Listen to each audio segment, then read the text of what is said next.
Hello বন্ধুরা, আজ সন্ধেবেলায় বানিয়েছিলাম রাই চিলি বেবিকর্ন। আর সেইটাই আপনাদের সাথে শেয়ার করলাম। প্রথমে বেবিকর্নগুলো এইভাবে কেটে নিয়েছি। তারপর একটা সসপ্যানে জল ফুটিয়ে নুন দিয়ে বেবিকর্নগুলোকে দিয়ে 10 মিনিটের মতন সেদ্ধ করে নেব। এরপর একটা ছান্তা দিয়ে জল থেকে বেবিকর্নগুলো তুলে একটা প্লেটে নিয়ে রাখবো। একটা বাটিতে 3 চামচ কর্নফ্লাওয়ার, 3 চামচ ময়দা, অল্প নুন, গোলমরিচ গুঁড়ো, চিলি ফ্লেক্স আর অরগ্যানো দিয়ে ময়দার সাথে মিশিয়ে তারপর জল দিয়ে একটা ঘন বেটার বানিয়ে নেব।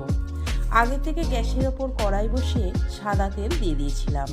এবার বেবিকর্নগুলো বেটারে ডুবিয়ে তেলে দিয়ে এপিট এপিট করে ভালো করে ভেজে তুলে রাখবো।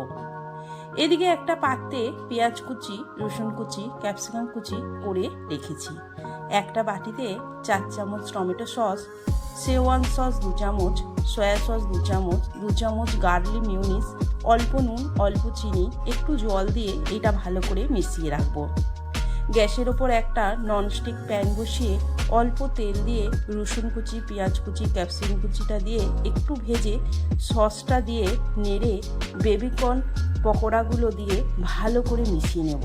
তারপর একটা প্লেটে পরিবেশন করে দেবো। দারুণ খেতে হয়েছিল বন্ধুরা, আপনারা একবার ট্রাই করতে পারেন। যদি আমার এই রেসিপিটা আপনাদের ভালো লাগে তাহলে লাইক, কমেন্ট ও শেয়ার করে দেবেন। প্লিজ বন্ধুরা সাবস্ক্রাইব করতে ভুলবেন না। ধন্যবাদ বন্ধুরা।